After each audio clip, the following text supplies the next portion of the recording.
All right, guys, welcome. My name is Brad. I'm one of the owners of Game of Fitness. I'm here with Matthew, who I'll introduce in a second, but we are a gym slash health studio where we have different services that people can kind of come in, utilize.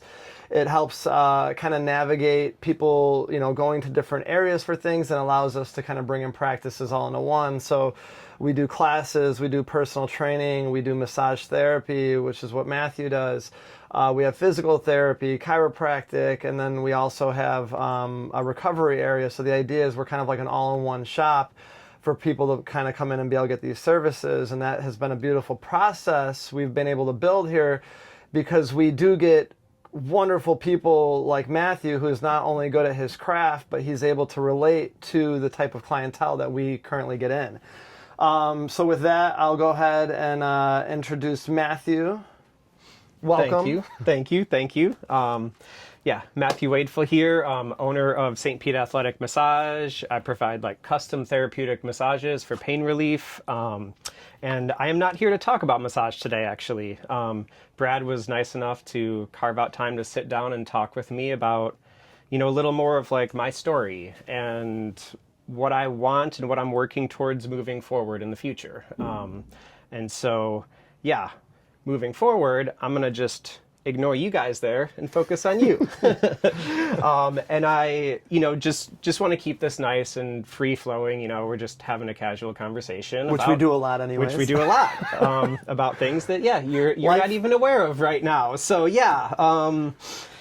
I appreciate it. And I also just want to give a disclaimer starting out, I'm not a doctor, I'm not giving medical advice to anyone, and I'm just here to kind of share my experience, and if anyone resonates with things I'm talking about, feel free to reach out. I have plenty of resources for, good, reputable places. So I wanted to kind of just share a little bit about myself and what I'm doing moving forward. So my dream and what I'm pursuing right now is eventually opening up what's called an Iboga retreat center.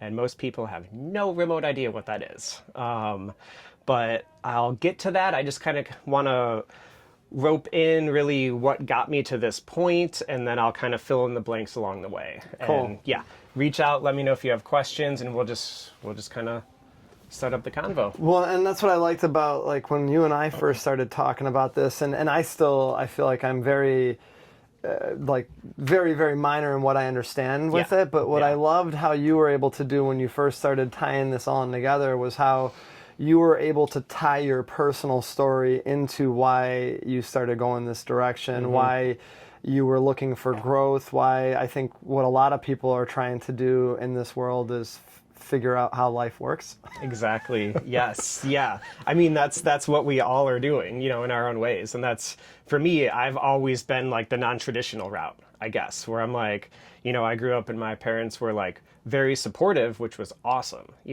They told me, pursue what you love, you'll get by, and not everyone has that support, but I'm really grateful for that, but that also allowed me to just kind of mess around and not really care as much. I wasn't driven by money. I wasn't driven by status. I'm just I just want to have fun and enjoy life. That's why I'm here. And so that led to me always feeling really almost just out of place, where it's I kind of see through the bullshit and I don't want to be a part of it. I'm I always knew from the start, 9-to-5 desk job, not for me. I don't want to sit behind a computer. I don't want to have to save for retirement and enjoy my life when I'm retired. No, I am meant for more than this structure that I feel I'm a part of. And so that was always an issue, because I'm where's my place? Where's my purpose? What's going on? And for me, honestly, school and shit came easy. Again, I had a mom who was a school teacher, amazing, supportive. She made sure it was, I did what I needed to do, but I wasn't tested. I wasn't pushed. Again, I'm grateful that it came easy for me, but that led to me just okay, I can get good grades and then I can go get wasted every night of the week too, because it doesn't matter, You just get by. Exactly, right. And it's just, I'm doing what I need to, but I'm not happy. I'm not fulfilled. but I'm going through the motions. So, hey, eventually I've got to get there, right? You know, that's what everyone says. Like, you'll get there at one point. And I think that's the like script I think people try to write for everybody, and that script people stay on was what drew me to your story too, because I think that what happens when you're in our type of role and you're always talking to people, you feel like you have to be this like higher version of yourself. And what I always felt like very cool with you is you're very raw. So you were able to identify like the partying, the feeling lost, the depression. So like, how did that kind of tie into this, like this process too? Right. Yeah. So pretty much like I did what I needed to. I went to high school. I went right to college, got a degree in exercise science. And it's like I was living this double life almost, where I'm like, I'm teaching people how to be healthy. I'm being healthy, but yet I'll drink a bottle of vodka at night, wake up and run 5 miles and pretend nothing happened. You know, it's like that's me. You know, and you can get away with it too, right? Until my 30s, until I'm like, oh God, that doesn't work anymore. You know, and so that's the point I got to. Whereas like after college, after the partying, when it was all said and done, and I'm just like working a job, like wait, this isn't it now. I'm just looking for my next escape of like, okay, what vacation can I take? What crazy athletic event can I train for? And like, it was just working for the weekends, you know? And so finally I found myself out in Denver, Colorado. And I was out there for about 6 years total. But there was one point I realized like I was really depressed and it wasn't working. And I'm like, I don't want to get out of bed anymore. Like my grades started to slip a bit, and, you know, I found myself in this place of like, man, I don't really want to be here, and I don't know why. Prior to that, I had been like throughout teenage years and early 20s in and out of like therapy. A lot of Western therapy, just talk therapies. You know, they told me, yeah, you're depressed. I had 2 different people say, oh, you're bipolar. And I'm like, no, I'm not. I'm sad. I don't get happy and manic and do this crazy shit. Like when I'm happy, that's me. And you're trying to say that either one is not me almost, where it's like, you're sad, that's a problem. You're happy, that's a problem. Like, no, being me's not a problem. What's really going on here? And so, I had a lot of dark suicidal thoughts throughout my life, like never acted on anything, but just that deep sadness of like, there's something more and I don't know what that is. I don't know what's missing. And so finally I found myself in this dark place in Colorado where I'm like, I don't want to get out of bed. And the apartment complex I lived in had like this, it was an old crappy building, you know, and they had this elevator that I think it worked for like 2 weeks out of the whole year I lived there, you know? And it was one of those things where I'm like, that's a death trap. And then I found myself thinking, I want to be in that elevator. And I'm like, this isn't right. You know, like there's more to it than this. And so, I've always had something inside me that's like, no, keep going, keep doing your thing, you know? And so I started reading more. I've always been a big reader. And one of my favorite authors is Michael Pollan. Okay. So, you know, he was big food writer. You know, I read all of his books about food and nutrition and all of that. And then he wrote a book called How to Change Your Mind. And it was all about psychedelics, or what we call psychedelics, but really it's using these type of medicines in the right context can provide really amazing healing. And for me, I've kind of tried everything under the sun in college. Like I was that person where I'm like, oh yeah, we'll do these different things. I'll dabble in anything. I'll try it once, you know? And so I felt like that was just a phase of life where I'm like, no, I'm grown up, I'm older, I'm mature. I'm not going to dabble with drugs. That's not okay, you know? So I started reading more into it, and it just really clicked. Like there's this voice inside me that's like, yeah, like pursue this. And I'm like, okay. So I read the book and I'm like, oh my God, I need to do this. And at this time, they didn't even talk about Iboga. I don't know if it's mentioned in that book or not. I don't remember it. But that led me down the path of exploring ayahuasca. And I was originally looking for other modalities. I was looking to work more with mushrooms and psilocybin, but I was having trouble with that. And so in 2019, I found myself like, okay, I've got nothing left to lose, really. I feel like, you know, I'm living a life that's purposeless. I don't know what I'm doing, and it's just not fitting anymore. And so I'm like, I have nothing to lose. I'm going to go fly to Peru, go to the Amazon jungle, and do ayahuasca with this tribe for a couple would, like, weeks. scare the shit out of most people. Right, yeah. And I'm like, let's do it, you know? Yeah, I think that like was something too that I thought about when you used to tell me this story, and I'm like, what you're talking about, I think that so many people can relate to is I think so many people get that feeling that there's this, like, they're not where they're supposed to be. They're not feeling what they're supposed to be feeling. They're not living the life or the purpose that they should. And they do the things that you had gone through, and like the partying, the masking it with other things. So I remember like hearing this from you, and like so for you to like not only take that big giant step that is fearful for most people, but like also that like probably 99% of people relate to what you're feeling. Yeah, exactly. And just that scared, like unable to like figure that out and that next step. So like that was something I always like thought of with you too, is like for you to take this like huge leap and go somewhere, to take something that is already scary and you are already scared, but like it's just like this repetitive cycle that people don't get out of unless they try to change something. Yeah, that's exactly it. It's a cycle, and you've got to try something different. You can't keep doing the same shit and expect it to be different. It's insanity. You know, exactly. Right.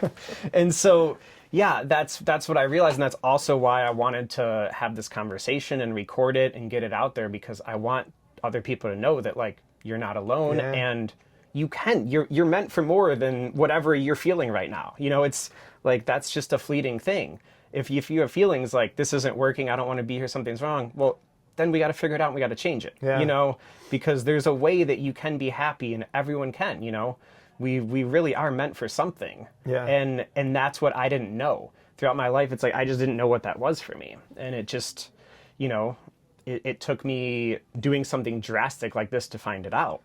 And so when I was in Peru, like, first off, I told my family, my loved ones, and they're like, no, don't do that. Like, we don't want you to die. And I was like, I'm not going to. Like, trust me. You're just like, I'm okay. I know what I'm doing. What did you hear about ayahuasca that made you feel like, or I guess start with this. What's the difference between, is it, I would say Iboga? Iboga and ayahuasca. What's the difference between the two? I would say the only similarity is the fact that they are both very powerful plant medicine, and they are used in ritual ceremonies for healing. I mean, there's other ways of using these substances as well, but how I look at it is these are two medicines that have been used indigenously for thousands of years in these ceremonies. And, you know, if we really want to know how to be happy and healthy and work as humans, we have to look at the early humans that have been here. Like, what are they doing? How are they getting by? You know, what's their life like? And so for me, the only similarity, again, is they've been used extensively, but it's always, so when you go into ceremony, it's always an internal thing. So the similarity is you go to a place for like about a week usually. You do different ceremonies, and they're always structured, where you take the medicine at night, you lay down, it's all an internal experience. Like, you're not externally doing anything. You're just sitting there with trusted providers, and you take something, you lay down with, pretty much you have like your own mat, and you have like, you know, an eye shade, there's music playing, and so then you just lay there the whole night. That's literally all you have to do. Which is awesome, because Exactly. like that like that connection, I feel like having somebody even sit there and listen to their own, you know, personal dialogue going on in their brain is really hard for people nowadays. We have so many disconnections going on with like cell phones, TV, like we're so disconnected from our own bodies. Like, so to saying that out loud for most people, like you can't get them to sit still for more than 10 minutes. No, not at all. Not at all. But, you know, once you are really working like with the medicine, you're not going to pay attention to if you can't sit still or not. It's not going to really matter. Honestly. It's like you're going to have a lot of other things on your mind than that, you know? Let's just put it that way. But yeah, so I'll get more into like the retreat setting itself, but like, you know, back to the story a little bit, like I found myself in Peru, and this was kind of like my last ditch effort, where I'm like, hey, something's got to give here. Let me try something drastic. So I did. And it was honestly, it was a beautiful experience. That's how I remember it now. I can say it was beautiful. It was great after. Yeah, exactly. But no, like when going there, it was really confronting my inner shit. It's like, what are you actually using alcohol to mask? Yeah. What are you using marijuana to mask? Because that's all it is these are escapisms. They're our reason for not making changes in our life. We're like, we know something's wrong, but hey, drinking's cool too, so I'll just do that. And then you don't really confront why are you drinking? Why are you masking yourself? Why are you numbing yourself? Like, you shouldn't feel like you have to do that. You should only be doing things once in a while in a healthy way, just to have more fun, have more enjoyment, And so really going there, working with this medicine was like my first step along kind of the path that I've been on. And so like, I don't want to take too much time with ayahuasca, but overall, like there's a couple things I wanted to touch on that it really showed me. And it really showed me in those 2 weeks that I was there that you need to be sober. And it's like, obviously I know that, and it's like, you need to, but I'm going to show you what happens if you don't. And so I had to have what a lot of people call like an out-of-body ego death experience. And that was like, that really shook me. Like literally my second ceremony there, like I'm in Peru for 2 days. I have this experience of dying where I am literally out of my body and I see my body laying on the floor in our ceremonial space. And I'm watching myself from above, and I see my body convulsing and shaking, and I hear like the beep of the heart monitor. Beep, beep, beep. And then all of a sudden my body goes flat, and there's a flat line. It's like, burr. And I'm just watching from above, and there's no way this is real to me. There's no way it's not real to me. Yeah. And I see all the all the assistants there to help you come around to me, and they're trying to revive me. And like, there's like, smell is a really powerful sense. And so when you're like in a bad spot in ceremony, sometimes they would come over with like these smells to try to like get you to come back a little bit. And so it's like, I'm smelling these things, like I'm seeing all this, and I'm just like, I freaking died. Like I came here and I literally died. And like, and I'm just like, this isn't okay. Like, this didn't happen. Like, I'm just like, no. And it's just like there's nothing I can do about it. And I'm just sitting there in this like state of just like seeing my pretty much body. And I'm like, okay. Holy shit. So, yeah. And then it wasn't till I said, okay, well, that happened. Now what? All of a sudden, boom, right back in my body. And then I wake up and I come to, and there's no one around me. Like, I'm just laying there. This was just all part of what it was showing me, and was just like, if you don't stop what you're doing, that's going to happen. Do you think that like was like your own internal self's way of saying like, if we don't change something, this is where we're going to be? It's that, and now that I've worked with different plant medicines a bit over the last years, like, I understand that these things they have a spirit. It's kind of, it is intelligent design. Like, these things work with everyone in their own unique way. Every plant has its own characteristics, where if someone, eats something, it's probably going to react the same way to a lot of people. But when it comes to these medicines, like, everyone has different ways of interpreting information, and they have different ways of working with people. And so for me, that was the approach that ayahuasca was like, okay, I'm going to scare you straight. And that worked for a little bit, Literally, I came out of that, like, I was in Peru for like 2 total weeks. I worked with that medicine and other ones, but I came out of it and I'm like, I'm floating. Like, I feel like I wasn't even walking on the ground. Like, I'm above everything. I'm like, nothing can bother me. Nothing can touch me. I'm happy. I'm sober. Like, I'm living my best life. It's great. And so the downside of that is I felt so good that I started partying again. And then I started talking about how healed I was from ayahuasca while I'm partying. And I'm just like, this doesn't work. This isn't making sense to me. And then a year later, I found myself back in the same depressive hole. And I'm like, wow, okay, I need to do ayahuasca again. So then that's what I do. So I go, I do another ceremony, I come out, and I'm like, okay, great, good again. 6 months later, back into ceremony. And I'm like, I was doing this revolving door with this medicine, which happens a lot with people. Like, they start doing ayahuasca, and anyone who's done it will probably tell you they've done it. And then they'll also probably tell you about how many times they've done it. Because it's not a one-off thing. Yeah. It's rare that it's ever a one-off thing.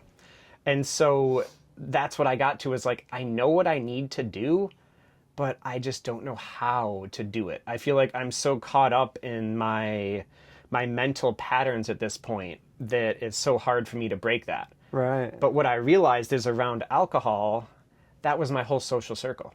That was my way to socialize. That was my way to de-stress. That was my way to celebrate.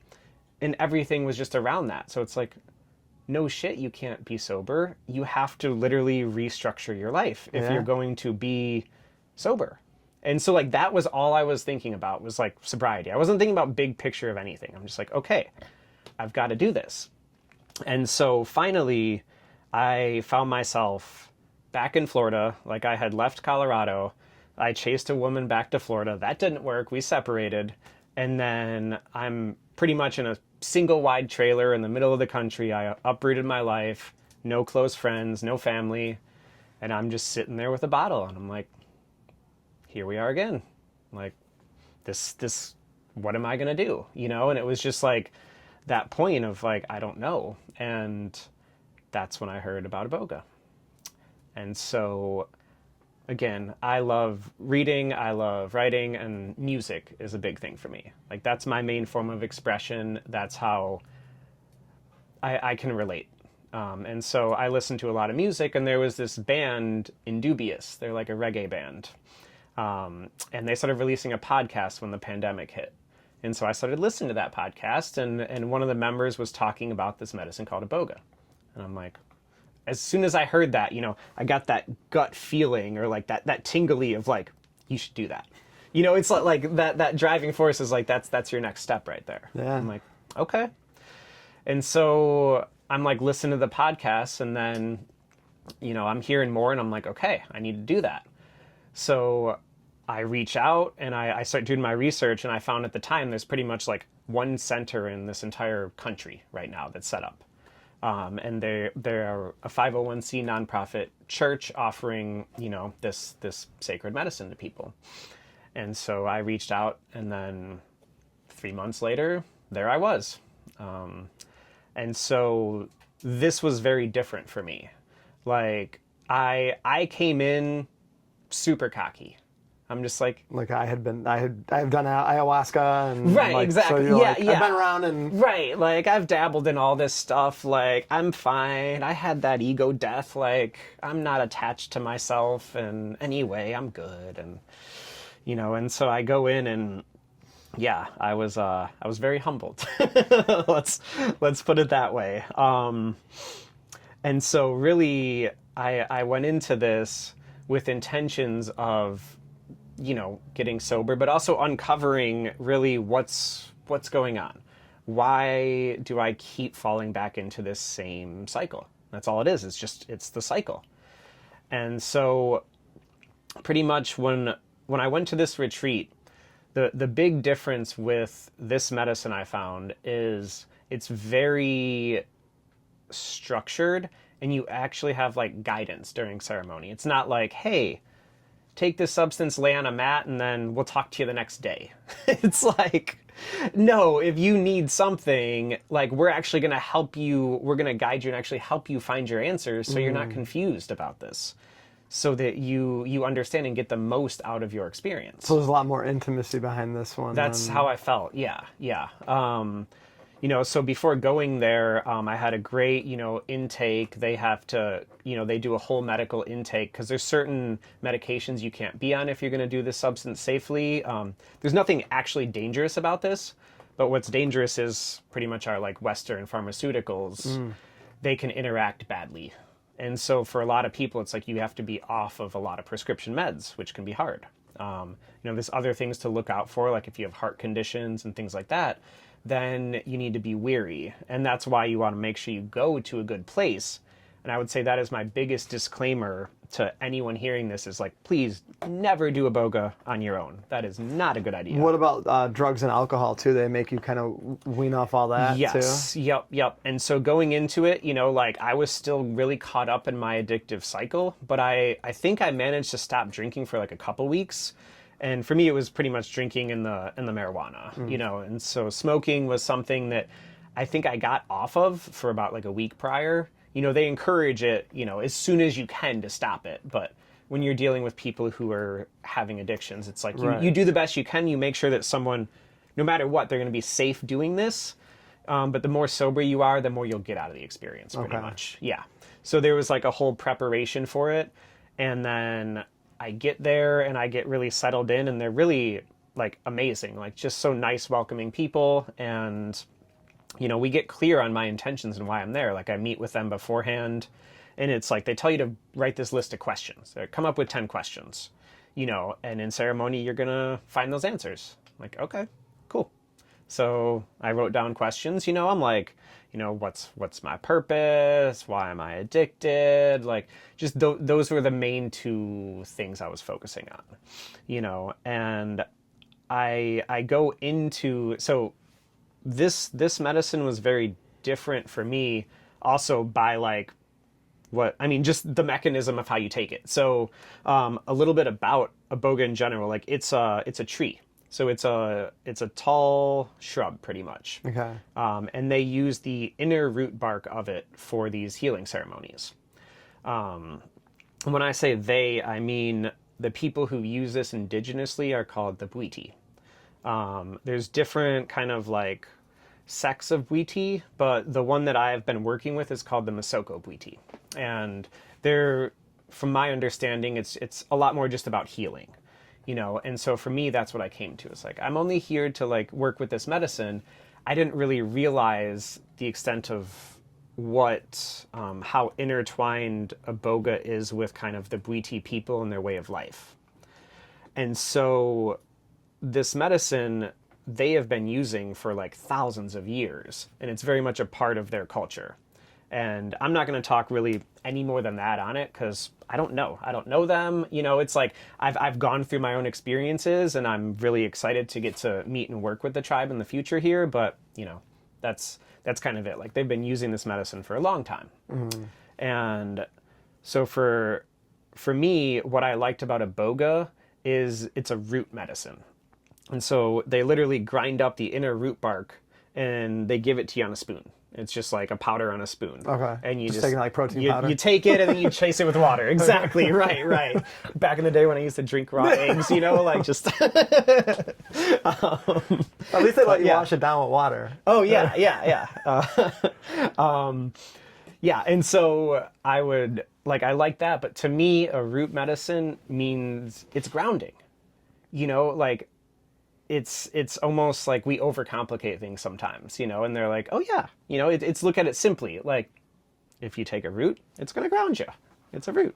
Like, okay, awesome. That's what I need, And so, yeah, so doing a Iboga ceremony, it's also a lot about the Bwiti's like teachings and wisdom and way of life. And so at night, everything takes place at night. We sit around a fire, and they call it a fire talk. And so you're sitting there for about an hour, just a group of, we had like about 5 of us, and there's like one provider there. And they're just kind of speaking universal truths about like life and knowledge and wisdom, and just sharing things and just making you think and asking questions. And I'm like, okay, this is great. Like this is interactive. This is a really cool, intimate experience, And after about an hour, they come around, they give you some medicine on a spoon, and then you continue to sit there. And then when you feel like, hey, I want to go lay down on that bed, like that bed looks super comfy, then you get out of your chair and you go lay down on the bed. And that's a different time for everyone. And so for me, my first ceremony, I'm sitting around that fire. It's me and the head provider. The last one's there. Everyone else lays down. I think at that point, probably about 3 or 4 spoonfuls deep, and everyone else is bowing out after 1 or 2, and I'm just sitting here like, all right, I don't feel anything, like, what's going on, you know, like, I'm waiting for something that's just not happening, and then, you know, me and him are just sitting up talking, he's like, you feel anything? I'm like, nope. It's like, you sure? I'm like, nope. Okay, and then, you know, after, like, he's like, okay, give you another one, and so, you know, they were measuring out the dosages, it's like 1 an hour, you know, it's not like we're just tossing this at people randomly, like, there's a structure to this. Were you holding any records? I mean, I wasn't trying to, you know, because it's not fun. Like at some point, you gotta be feeling something. Well, that's it. It's the most like bitter thing you're tasting, and that's what I realized. A lot of like medicine is bitter, you know, and so yeah, I'm taking this, but also this is something where some people, you know, you purge. It's gonna come out one end or the other, honestly. And so for me, I'm still sitting there in the chair, and we all have like buckets if you have to throw up. And I think at that point, I'd probably thrown up already, like at least once, maybe twice. And I'm still sitting there like, nope. And then all of a sudden, he's just like, do you remember what I told you? He's like, this is a medicine where you're never going to feel as high as you want to feel or as you think you're going to feel. It's like, you know, and I don't know if these were his exact words, but this is how I remember it, is like this medicine is supposed to connect you to you. Why are you going to blast off and feel like super high and not like yourself? And I'm like, okay, let's try to lay down. Just go lay down. So I lay down, I put an eye shade on, and then boo, like, and I started seeing all this stuff, and it's like, okay, there we are, you know. It's just like I was stubborn. I was sitting up there waiting to be like, oh, I can't stand, I can't move, I can't think, I need help. And it's like, no, literally, it's that simple. If you feel like laying down, lay down. That's it. I'm like, okay. I felt that way hours ago, but I want to sit up here and talk with you. It was like me distracting from my own healing. Yeah, still at that that's time, wild. Yeah, you know? and you're still, I think, and what it sounds like is like you're going into it, especially coming off of, you know, when you're addicted to something, or you're always having to have that high, the highest of the highs, and how you're replacing with alcohol or weed or whatever it is.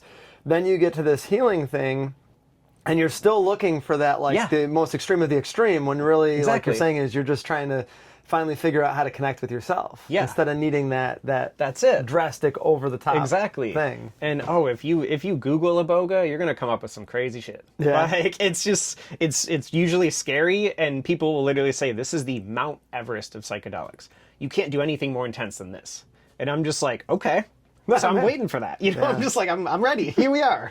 And so I'm finally like laying down, and it was just like this amazing experience. You know, I don't really want to get too much into like what we call like trip reports. Well, and that's your intimate experience too, right? Isn't it? Exactly. Yeah. I mean, at this point, like, you know, I've processed it, you know, and that's also why I'm here. Is like I want to share certain details, you know, but also, if anyone is interested in this, I don't want to give an expectation, because that's the thing, is a lot of times when we talk to people and it's like, oh, I did this was my amazing experience, you go there and you're like expecting that. Yeah. And then it's like, then you can set up for disappointment, you know?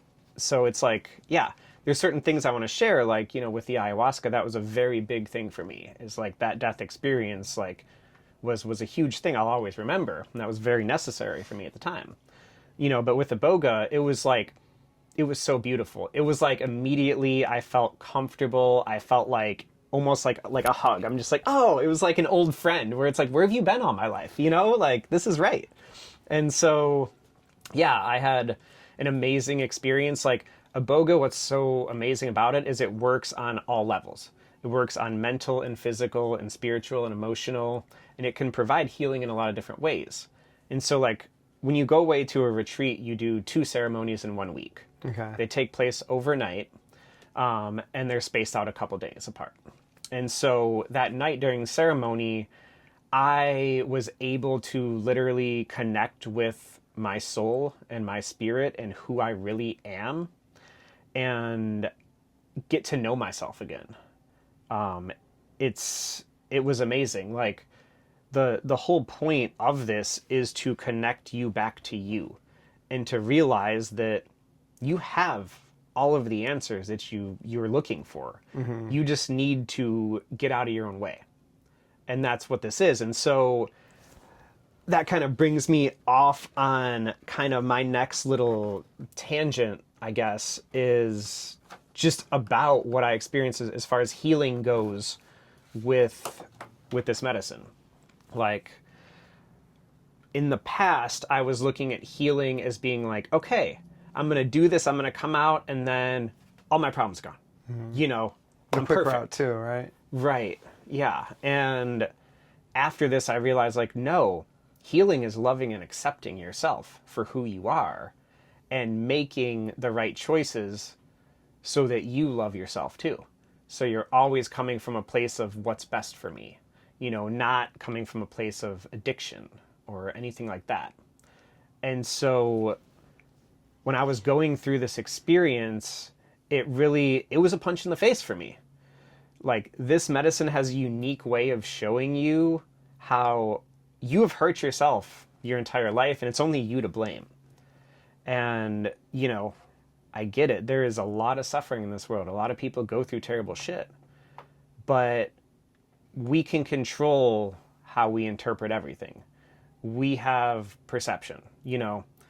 And anyone who, you know, we all know those people who's like, oh, no matter what happens, they're smiling and happy and it doesn't matter. Yeah. Or we know those people who could, you know, win $1 million and be like depressed about something or just point out the bad. It's just, it's all perception. And so this medicine really got straight with me and showed me like, yo, you've been doing this to yourself and there's no one to blame but you. And like, that was a hard realization for me where it's like, obviously I'm doing this to myself, but I was expecting to find some deep-rooted trauma in my past. Maybe I dealt with something that I just blocked out and that's why I'm sad and that's why I'm doing this stuff. And Iboga was just like, no, like, you're sad because you're drinking too much. It's a freaking depressant. Yeah. And like, you're sad because you're not expressing yourself. You're not living up to your potential. And you're always going to be sad unless you start living in alignment with you. Yeah. And like, I've always had that little feeling growing up of like I said earlier, like, I see through this shit. Like, I don't want a normal, regular life. I don't want to go to school, go to college, get a job, work my way up, married, white picket fence, house, kids. Like, no, there's more than that for me. And I've always known that, but like, you know, you say that to someone and they're like, oh, look at the ego on that person. Yeah, or, you know, it's for like, sure, yeah. like, but no, like, I don't mean that in any way that's harmful. Well, I think people get afraid too. Like you kind of touched on this, and you're a healer, like what you do in your profession. Yeah, yeah. And I think when you have that healing capability, a lot of people, you know, I found this in my own life that I train people, like, you know, my goal is always to fix people, get them healthy. But it's easier for me to do that than it is to work on myself. So like the one thing you do is you sit there and you point out like, hey, like you're taking that step that most people don't want to do. And I think the relatable thing comes from, like you had said, you know, when you talked about your ceremony, I remember like triggering this is that like everything you're talking about, take away the ayahuasca, the Iboga, take it all, strip it down to its like natural core. And what you're talking about is what most people struggle to do. And that's to look at themselves, right? Yeah. And then the ceremony, you went through not alone, with guidance, right? Mm-hmm. And being able to not only take yourself and strip it down to its core and, you know, not always be blaming other people and other problems and this, but look at you as an individual was what I find like just, I don't, mind-blowing and, but like very empowering about what you're talking about, because it is relatable to everybody. Yeah, exactly. Just like take away the drugs and take away whatever else. You know, we can both agree that we're here and, you know, we're on this earth. And so the Bwiti, that, you know, they talk about two movies. They talk about, you know, the first one is when we're born, we come into our life and we're just a product of our environment. You know, we're a product of how our parents teach us and raise us and what we're around and what's right and wrong. And in our Western culture, you know, that typically lasts up until, we'll say 18, you know, and then you're considered, okay, you're an adult, you're on your own, cool, now what, you know? Well, at that point, people have an option. Now you're in control. No one else is telling you who or what or when or to do anything. It's all you. And too often people make a sequel of that first movie and they just keep playing that out again because they're like, this is me. And you don't know anything else. And they don't know anything else. But the problem is that's not you. That's your nurture. That's how you were brought up. You know, we are a product of nature and nurture. Like, no matter what, you and me are inherently going to be interested in different things. Right. You know, we could do the exact same thing, be put in the exact same room with the same environment. We're going to be drawn to different stuff because we're naturally different, you know? And so, yes, we are a product of that, but too often people just, they don't know who they are. They base their identity based on who they were or who they were told they were in life. You know, we all have different, different facets of us, you know, or different roles to play. You know, like yourself, it's like, you know, you're a partner, you're a parent, you're a gym owner, you're a, you know, whatever you want to say you are, you know, we're all different things and we can act differently in those roles. You know, we can be different people, kind of. And so that's what I realized I was doing was I didn't know who I was because I was being a different person around certain friends group. I was being a different person at work, with my parents, with everyone. I was putting on a different face. And then you get so confused. You're like, what's me? Who am I? Who am I? You know? And so the problem here is that's all a mental game. Some of that's subconscious too, isn't it? Right? So, how we act, and like how you said, you kind of like draw on that same thing when you're not able to internalize or able to like know who you are. A lot of that, I feel like sometimes like not all of it, but some of it operates, like you said, like stuff that you learn from your parents, from past experience, and that continued cycle just becomes like subconscious, right? And that's why you just keep twirling through it. Well, that's what happens. You know, literally, I tell this to people, to my clients all the time for massage. It's like your body is just adapting to what you put it through every day. You know, if you're sitting like this all the time, you know, your body's like, okay, that's normal. Let's do this. Yeah. It's not saying that's bad. It's just saying that's normal. You know, same with your mind. Again, if you're always looking at the bright side, it's going to be easy to do that. If you're always depressed, it's going to be easy to do that. The mind doesn't say it's good or bad. It just is. You know, it's just a pattern. And the more ingrained, or the more often a pattern plays out, it just gets ingrained.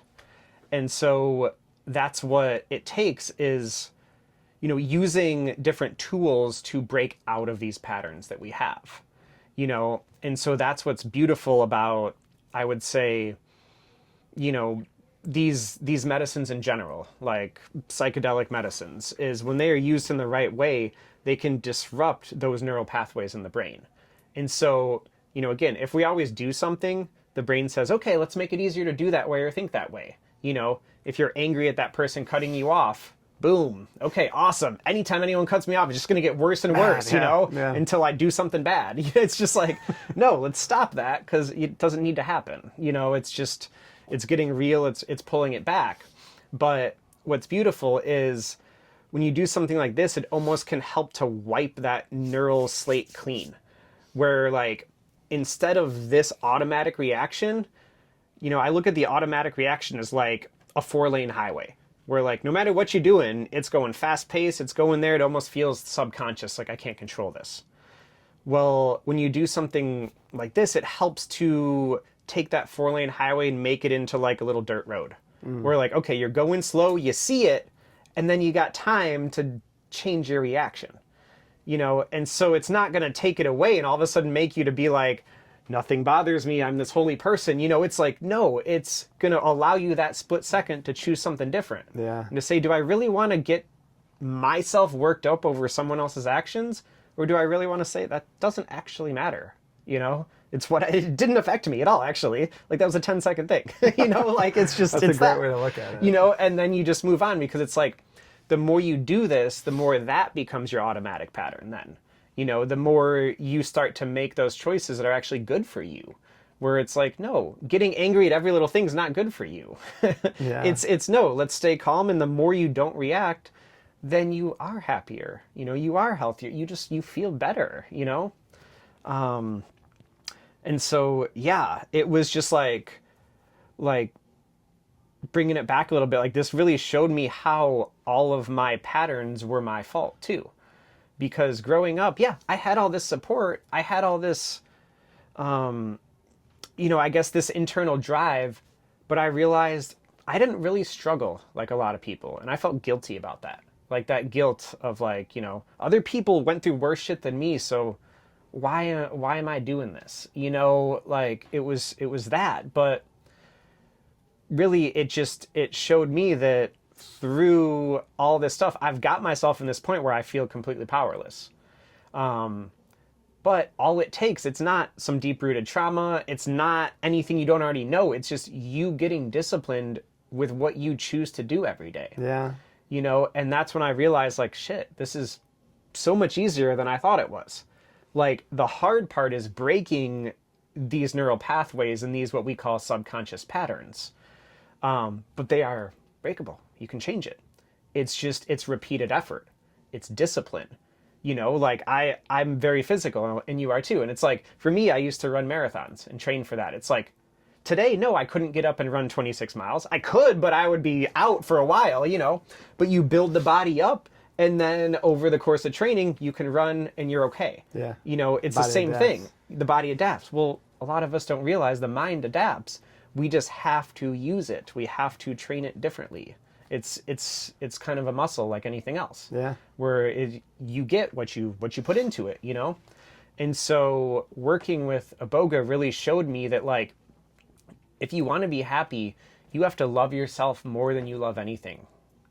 And you come first. And that's not a bad thing. No. In our culture, it's like we've been taught, like, don't be selfish. Like, no. Be selfish, yeah. You need to, because if you are not taking care of you, eventually everything else is going to crumble. You can't take care of anyone else. Yeah.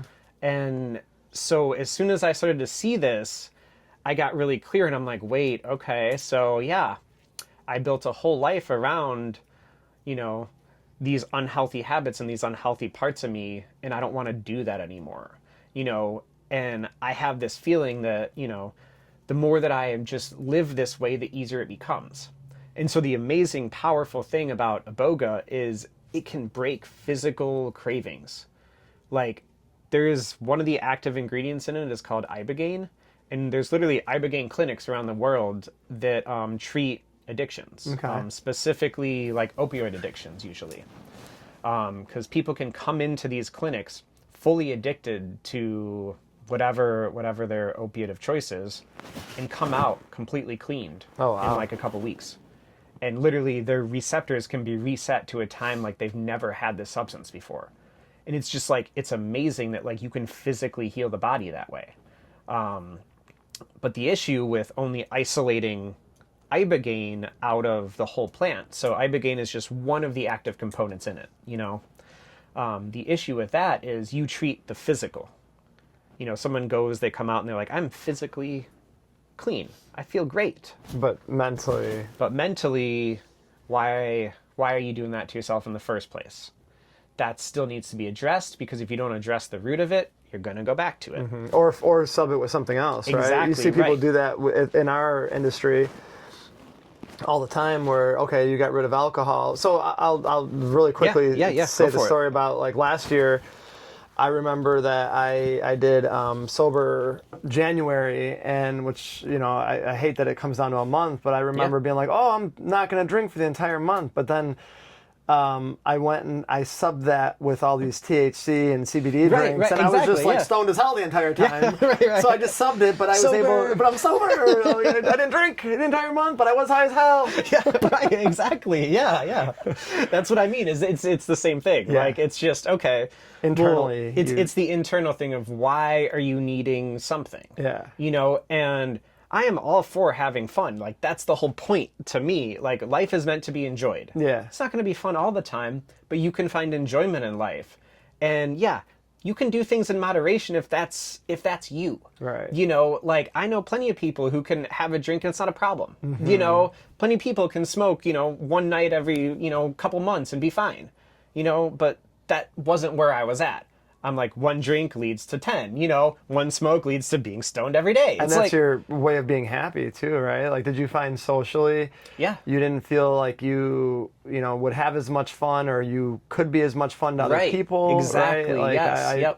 I think a lot of people go through that too, where they become so dependent on that feeling that they create an identity around that that feeling, but like you said, is like subconsciously there's just unanswered on that highway. I go back to that 4-lane highway, I guess, that you're saying. And that's why I say that, like, this, it's so funny when you tell this story, because I've never been at these retreats, but everything you say is so relatable to like what I think a lot of people end up doing. Instead of answering things for themselves, they find these addictions, they find these blocks, they find these things, whether that be alcohol, weed, porn, whatever it is. Everybody's got some kind of vice that they're doing that makes feeling themselves numb out. Exactly. Right.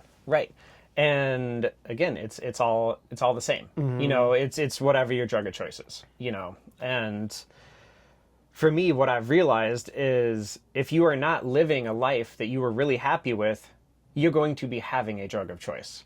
You know, it's going to go along with it. You're going to have something, you know, whatever that addiction is, you know, exercise, you know, eating, like, you know, like you said, any of them. But really, it's just all about disciplining yourself and focusing on what do you want, you know, like, a lot of people, like, I'm not talking about anything no one else hasn't heard about, no one else knows about, you know. For me, this was my mechanism of getting there. But what I found so amazing about this was, like, this was as close as I had to what I would call like a reset or like a rebirth of, like, you can go to a ceremony, and if you really are ready to be healed, you can physically be healed. Where the first time I did Iboga, I came out, I'm like, alcohol smells gross. I don't want to touch that shit. You know, it's like it literally made it physically like uncomfortable for me to be around. Yeah. And then it's like, and then mentally I'm like, man, I love myself. Like, I feel good. You know, I'm only going to do things that I enjoy now, you know? And like, and that started leading me to building a life that I was happier with, that I didn't feel like I needed to escape from all the time. You know, it's like, it's just getting clear with yourself, like, and that's what's so hard for people. And that's why something like an experience like this, you have to actually be ready. We can all talk. I'm ready. I'm ready to do that. Are you? Yeah, drop the ego too, right? Like, you have to, you're essentially stripping yourself. You're telling yourself I think most people like struggle with identifying that they even have a problem. So you'll notice that people that have problems too are really quick to point out other people's problems. Oh, yeah. So I think that's like the first step, is even being able to say that you have a problem. Yeah. You know, or underlying issues, or that you don't know yourself. Exactly. And that's the thing. You have to get clear on yourself. Yeah. You know, and you have to be at that point where you realize, no, I need to do something different. You know, that's the only way you're actually going to heal, is to say, no, I need to do something different. And that's the point I was at for a while. And I was like, I was still looking for that external thing to fix it for me. I realized that, you know, with all my years of going to just talk therapy, using things to escape, you know, doing ayahuasca, you know, I can be honest, even when I went to Iboga, I'm like, cool, I'll do this. It'll take all my shit away and I'll come out great, you know? And it's like, no, that's not it. You have to fix you inside if you're ever going to actually be happy. No external thing is going to do that for you. I love that. You know, and so we all come to that realization in our own unique way, you know, and for me, this was just the best way to do that. And it really, like, I came out of that first experience of like, oh my God, you know, this is just so amazing. And then I realized that I started telling a lot of people about this. Like, shout it from the mountaintop. Like, hey, everyone, go to Iboga right now. You'll be healed. You'll be amazing. You know, and it's like, it didn't stick with anyone, you know, and it's just like, obviously, you know, you've got to be ready. Yeah. And that's the thing is, like, it's really serious work. Like, as much as, like, I can joke around and be lighthearted, because that's life, you know? We all go through this shit. When you are really over it, you can talk about it, you know? Yeah. And that's the thing is, like, don't try to force yourself to do something you're not ready to do. And so when I'm talking about this, it's like, no, you have to get clear on yourself. Like, you know, you are going to confront exactly what you've been doing to you. And if your whole life you've been saying, this person did this, my life is this way because of this, it's going to be a rough awakening, you know, because no, you've been allowing other people's actions to, you know, affect what you do and how you treat yourself. You know, it's like, we all know, hey, this person, you know, hurt me earlier in life, you know. Well, if you are 50, 60, 70 years old still talking about that, Yeah. you've hurt yourself your entire life. They haven't done anything. Yeah. they did one thing and they're not even thinking about you anymore. Right. Honestly. And it's just that of like, when are you going to stop hurting yourself? And that's what I realized too, is in my life, I was still caught up in the identity of addiction. Of like, you know, I'm healthy. And so I was caught up in this game of being like this healthy person of like, no one knows that I'm just a frickin' alcoholic in the meantime. But I'm running marathons, I'm eating healthy, I'm working out, I'm telling everyone how to do their own stuff, and yet I'm not doing me. But it was like, that was still serving me in a way, because I was still getting attention. Do you feel like social media amplifies all this now? Like this this is a big thing, I think, regardless of human nature.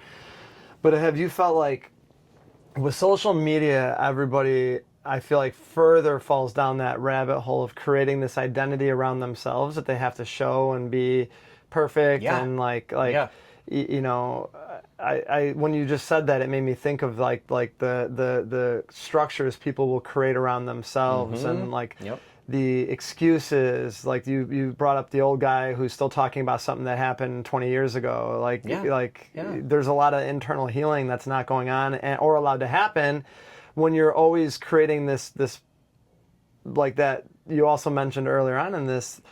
You're trying to be something for somebody else. So you're showing this character and this person for who? It's not for you, it's for everybody else that truly at the end of the day don't care. No, that's what I mean. Is like that's like the mind blowing part. It is, yeah. As much as you want that person to be thinking about you, they're not. Yeah. I hate to break it to you, but they're probably not. You know, it's just that. Like, we all think about ourselves the most. Yeah. You know, what do I have to do? It's just that.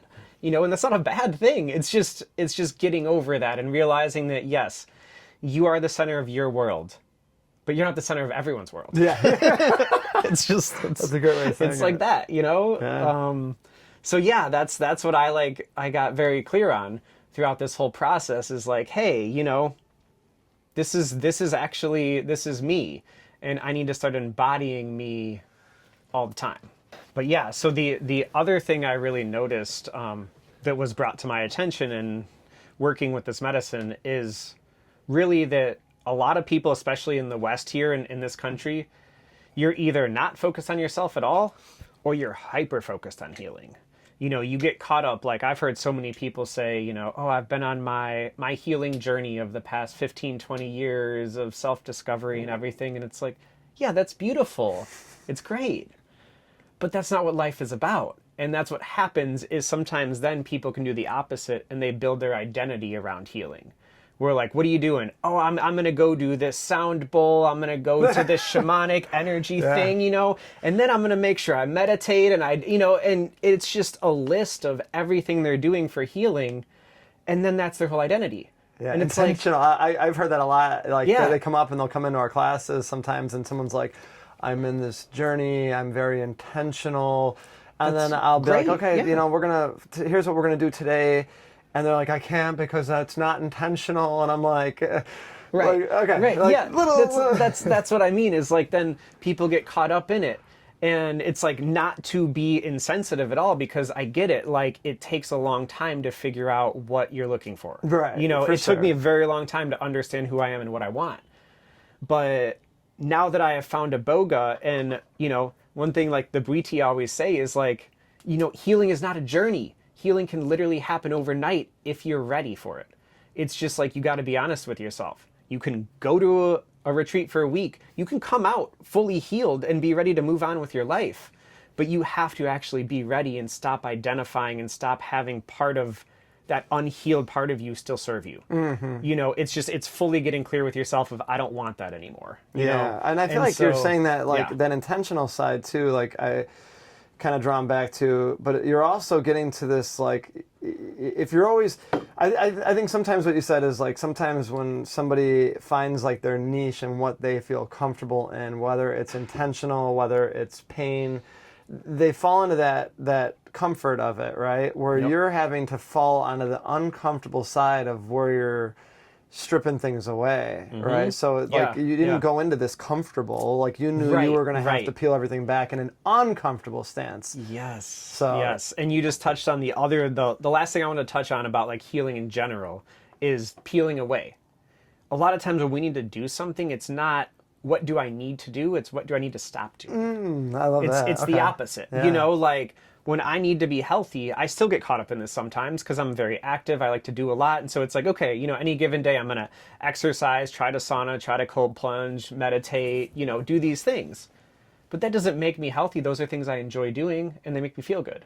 You know, but it's like, no, to be healed, I needed to just stop drinking, stop smoking, stop hanging out with people who are just, you know, complaining about life and just unhappy. It's more of like, what am I stopping doing? You know, maybe I'm, and this is where it gets hard for some people, is when they realize that their life they've created isn't working.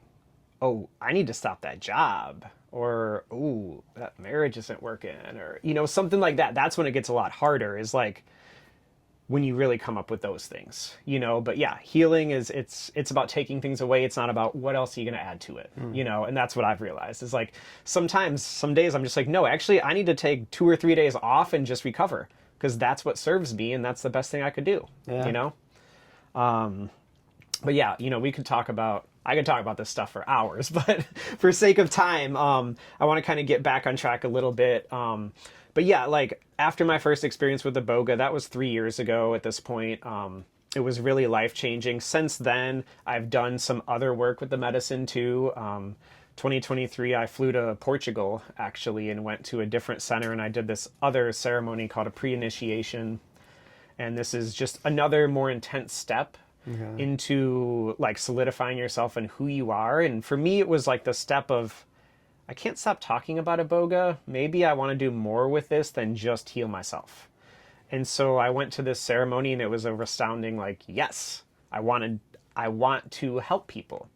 And I realized that very clear when I was in Portugal 2 years ago, that this is what I want.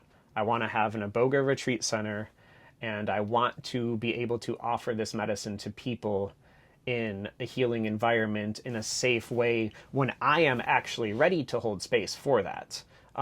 Because that's a big undertaking. You know, it's not something I'll ever take lightly, but I realized that this was the most life-changing thing for me, and this is what got me straight with who I am and what I want. And so the best thing I can say, all I want to do is help other people get that way. You know, this is not something everyone needs to do, but it's, if you take a true look at yourself, are you really happy with your life and who you are and what you're doing and who you're with? You know, if you're not, then it's time to make some changes, because, you know, we're here in this life. And one thing this thing has taught me is that this is like, it's beautiful. You know, a lot of people love like sci-fi movies and like all this shit, and they're like, oh man, you know, I wish life was like that. It's like, no, when you actually take off the blinders, like, shit's really cool. You know, like we live in a really cool place, you know, it's awesome. You know, to be able to have these experiences is amazing. Yeah. And so that's one thing I really realize is like, now I'm excited about things. I'm excited about life. Even in the hard times, it's like, yeah, this sucks, but like, you know, if I didn't feel sad, would I really feel as happy as I do? And You sad's know? Right. it's not- an okay feeling. It's okay. Yeah, there's nothing wrong with it. It just is, you know? And so, yeah. So with all that being said, I have catered a lot towards different aspects of health. I look at health as like 3 pillars almost. You know, you have like spiritual health, you have mental, emotional, and you have like physical. And for me, it's like, you know, I don't want to get too spiritual woo-woo, but like to me, that just means connecting with who you are. Whatever practice that is for you, that just means having intentional space with yourself. Yeah. You know, and it's like the mental and emotional health. Are you keeping your emotions in check? Or are you letting them control you? Because they shouldn't. Nothing should control you except you. And the other aspect is the physical. And the physical is what I'm good at. And so that's also why I'm to talk with you, because we're going to be doing an event here at the gym. And this is something I'm really looking forward to.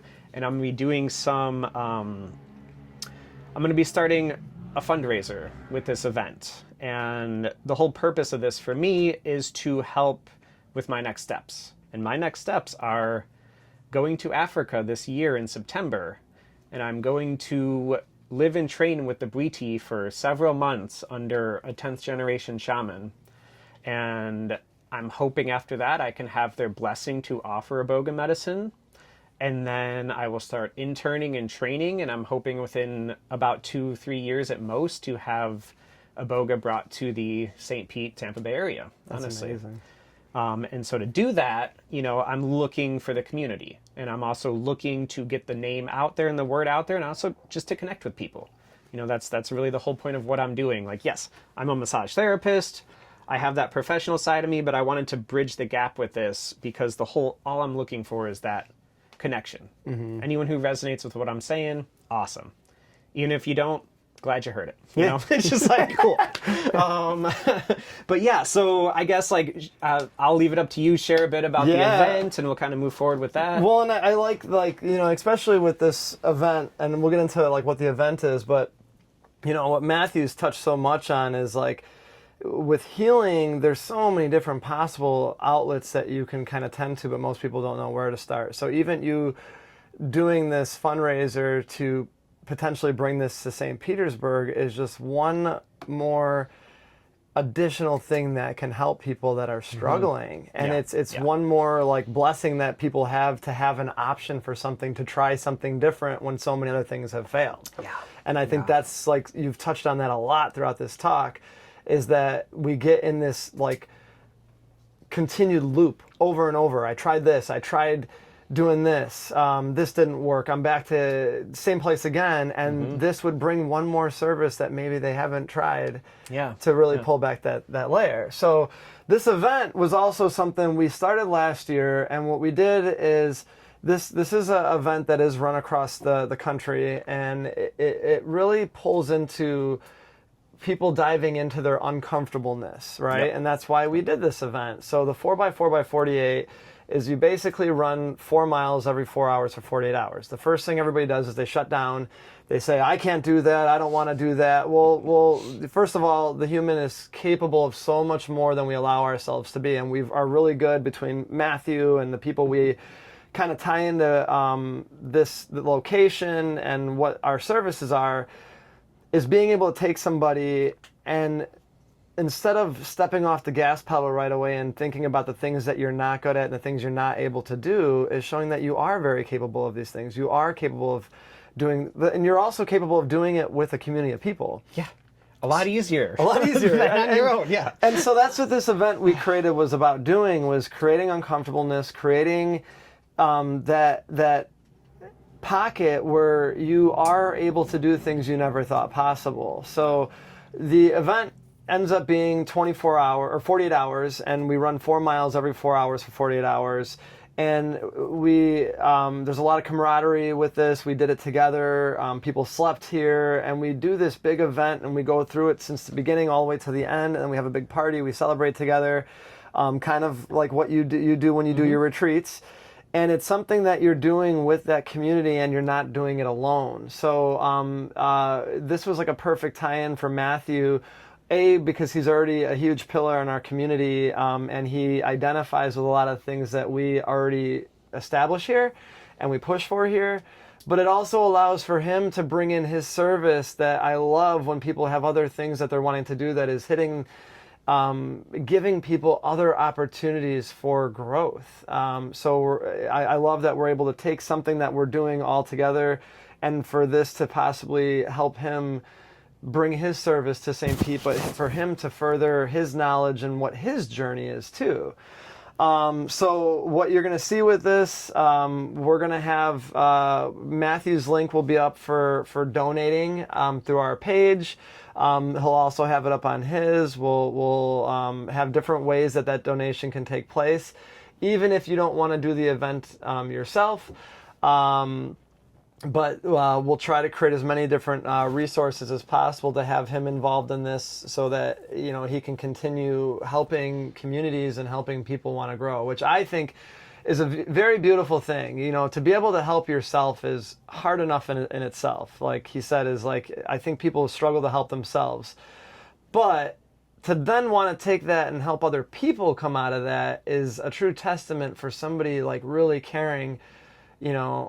He loves himself enough to want to apply that to other people, which I think is great. So, but that's our event. You'll see more details in our link on our website with more on how you can either be involved in it, or how you can help Matthew in his journey, either through our website, through his. But even if you're not able to participate in it, we hope you at least come check out the post party and learn more about what he's doing with his retreat. Yeah, yeah. And the other thing I wanted to add is, we ran this event last year. Me and you both successfully, completed it, Yeah. along with how many others did we have? I think there was 22 total, Okay. and everybody, Right. nobody didn't finish. Right. And so it is very doable. Even if you don't think it is, it's doable. And Yeah. so for me, again, I want to embody getting out of your comfort zone. So this year, I'm going to do something I've never done. Oh, that's I right. don't know if it is doable. I hope it is. I'm going to train my ass off, but I'm going to do it for 72 hours.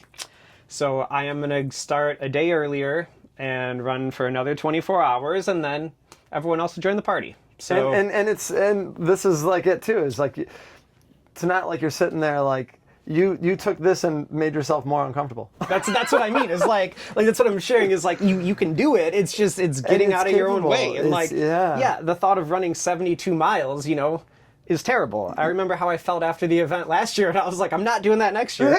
And here I am doing more. And from I guess like a mindset, like I said, is everybody's first reaction, as we know, is to avoid uncomfortable situations. So for me, I've always been pretty good at putting myself, this is my comfort zone for uncomfortableness, if that makes sense. Yeah. But what I had to do is I had to find my uncomfortable zone. So one of my worst things that I was terrible at was I hated public speaking with a passion. I had anxiety around it. I would avoid it. I would fail classes because of it.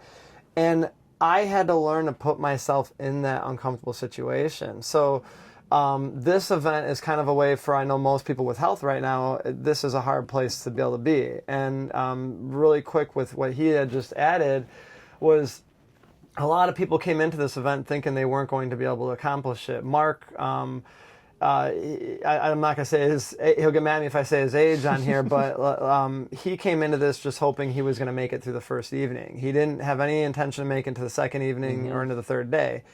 And he not only completed it, but he finished it and was able to say that was probably one of the greatest things I've ever done. And he pushed himself into this area, but he was able to just do what we're talking about and what you've been preaching this entire time is just that we're so much more capable, but you need to be able to sit back and allow yourself to be seen. Exactly. So yeah. I appreciate having you, and I can't wait for the event. I kind of can, but right. I'm not ready yet, but I'll be ready when it's here. Yeah. But if you guys have questions, reach out to me, reach out to Matthew. We'll put all his contact information, so if you have further questions about what he's doing or what we're doing, we can answer any of those questions and hopefully guide you guys in a place where you're helping yourself and challenging yourself to new and better things. Yes.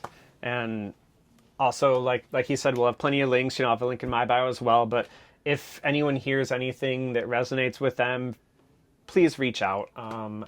Conversation is where everything starts. And so that's the whole point of this, is just to start conversation, get it out there. So, yeah. Cool. Any questions, reach out to myself, reach out to Brad, and thank you for having me. Thanks, buddy. Appreciate it. Thanks, guys.